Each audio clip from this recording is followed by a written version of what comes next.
Welcome to the latest episode of our video podcast here at DeVono Cresa. The impact of the pandemic on the workplace and subsequently the workforce has been quite evident, and as we head into the autumn and winter months, it's apparent that the virus and subsequent government guidelines continue to shape both current and future real estate requirements. To discuss some of those trends that we've been seeing over recent months and what we can expect to see going forward, I've brought together a couple of colleagues here, joined by Chris Lewis, who heads up our DeVono Cresa's Office Agency, and Gemma Foord, who leads our flexible office team.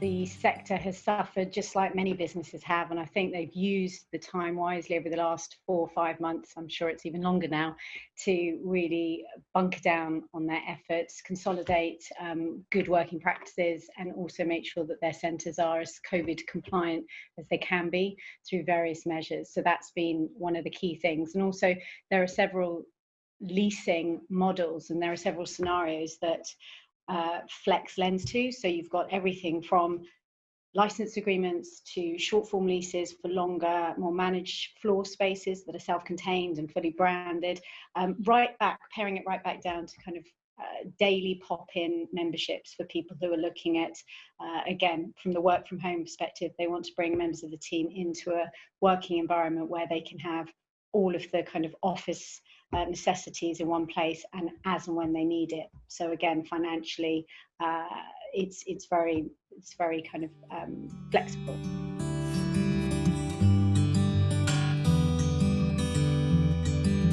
I think the reality is that at the moment people are having to make a call on what their future needs are. You'd be pretty bold to enter into a new long-term lease because there's an awful lot of experimental working practices being looked at the moment, and until those have kind of run their course and people are really confident about the future, it makes perfect sense to look at something like a flex space of some shape or form to kind of bridge the gap. I think one of the trends that will probably pass across is that a lot of the environments that are created within flex space tend to be far more kind of hospitality based than perhaps you would get in conventional leasehold. And I think you'll start to see some of those techniques and approaches kind of borrowed by the conventional sector as people try and reimagine what their workspace looks like. I think you'll start to see a lot of that hospitality element feed through.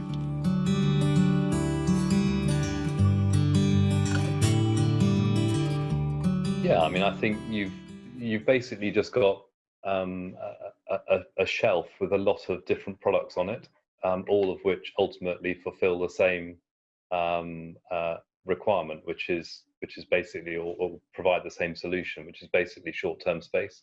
And it will come either from conventional. Even landlords are looking now at how they can provide short-term conventional space. Which is great, right? Because that's what's been missing for so long. I think that landlords, and even you've spoken to this, that landlords really need to come to the party and look at the flex market and actually adapt and evolve their models so that they are capturing more clients from that persuasion, let's call it. And again, I think that's great for the clients. I think the clients are the winner in all this because they hold the cards, they have all the solutions. If landlords are being more flexible and providers are offering some great solutions for clients, that's only going to drive everyone in the right direction in terms of what prop tech is offered and what solutions are offered for clients. So I think it's a win-win really, and we're doing more work between both our teams on solutions and the one solution that works for clients regardless of the model and the leasing strategy behind it.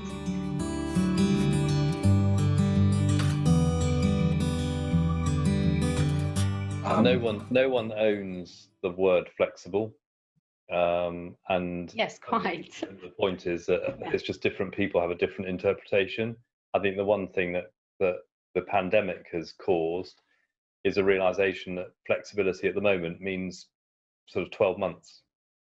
And so if you are a landlord and you want to play in this space, you've got to get your head around the fact that it's not a 5-year lease. That's not being flexible.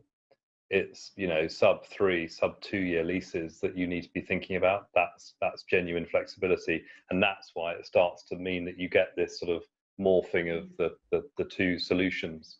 And it means looking at deposits, and it means looking at length of tenure, as you say. It means looking at speed of entry. It means looking at all of those kind of regulatory pieces that would have carried on beforehand on both sides, and making sure that they are all offering flexibility where they can. So that's again going to help clients.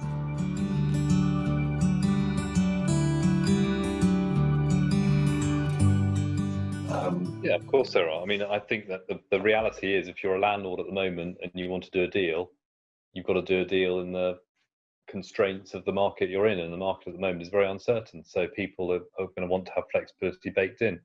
Fast forward 2 years, when the pandemic, this one anyway, is a thing of memory, distant memory, people will probably return to being comfortable entering into longer leases again. And if you're a landlord, would you prefer a long lease, or would you prefer a really, really short lease, or you prefer a long lease? So the model will start to move back across again towards something that looks and feels a bit more traditional.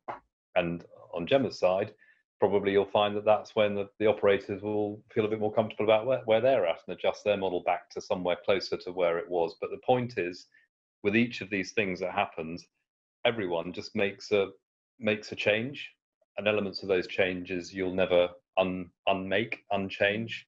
And so, you know, it's I think they call it progress. I think it's majority sentiment, isn't it? Because there are still many businesses who are doing well, and who, again, like you say, a long lease is absolutely where they want to be, need to be, and will continue to be.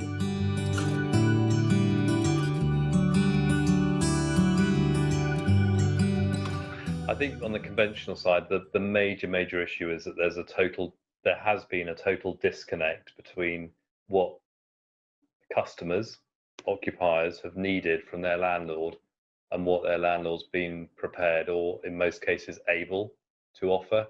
And that's not the fault of the landlords, it's actually the fault of the people behind the landlords who hold the debt or whatever else, and are putting onerous conditions that are just not flexible on their customers, the landlords. And I think it's been a huge source of frustration, and therefore has led to probably unfair resentment from many tenants against their landlords about an apparent unwillingness to help and sort of walk in their shoes. For me, I'd say interaction's a big thing. Looking at all of the clients that we've been working with, you know, across the field, you know, they have been talking to us about how do they come back to work? How do they get back to the office? Should they continue to work from home? How do they do remote working? So apart from advising them, you know, on all of these things, we found that looking at the roles within the business and determining which ones are better to engage face-to-face and interact with each other, be it on a day or 2 days a week or whatever, a rotational basis. And we've used that intel to effectively help them find, dare I say, core and flex, to find a model, be it memberships, be it a smaller office.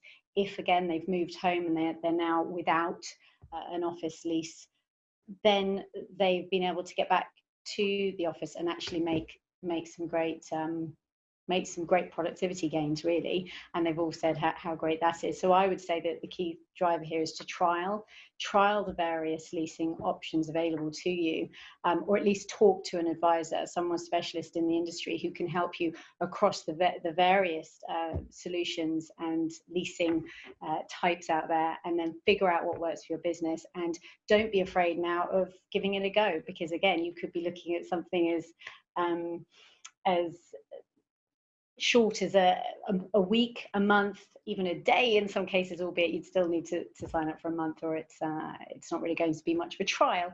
But again, you're not having to commit to any large financial obligations. So I kind of came into this chat with quite a clear, concise kind of message, and or thinking that there was a clear, concise message. Now I'm thinking, no, the message is actually, there's a lot of decisions that are out there. There's a lot of choice out there for businesses. How they navigate the next 6 months is not clear cut, and also it's not clear cut in respect to type of space we're taking, the location of space, how long for. So kind of a small plug. This is where advisors such as yourselves come in and should start to kind of clear a little bit of that wood so they can start to see what's ahead of them. So with that, I'd like to thank both of you for your time, and please do get in touch if you have any questions. Lovely. Thanks, Shaun.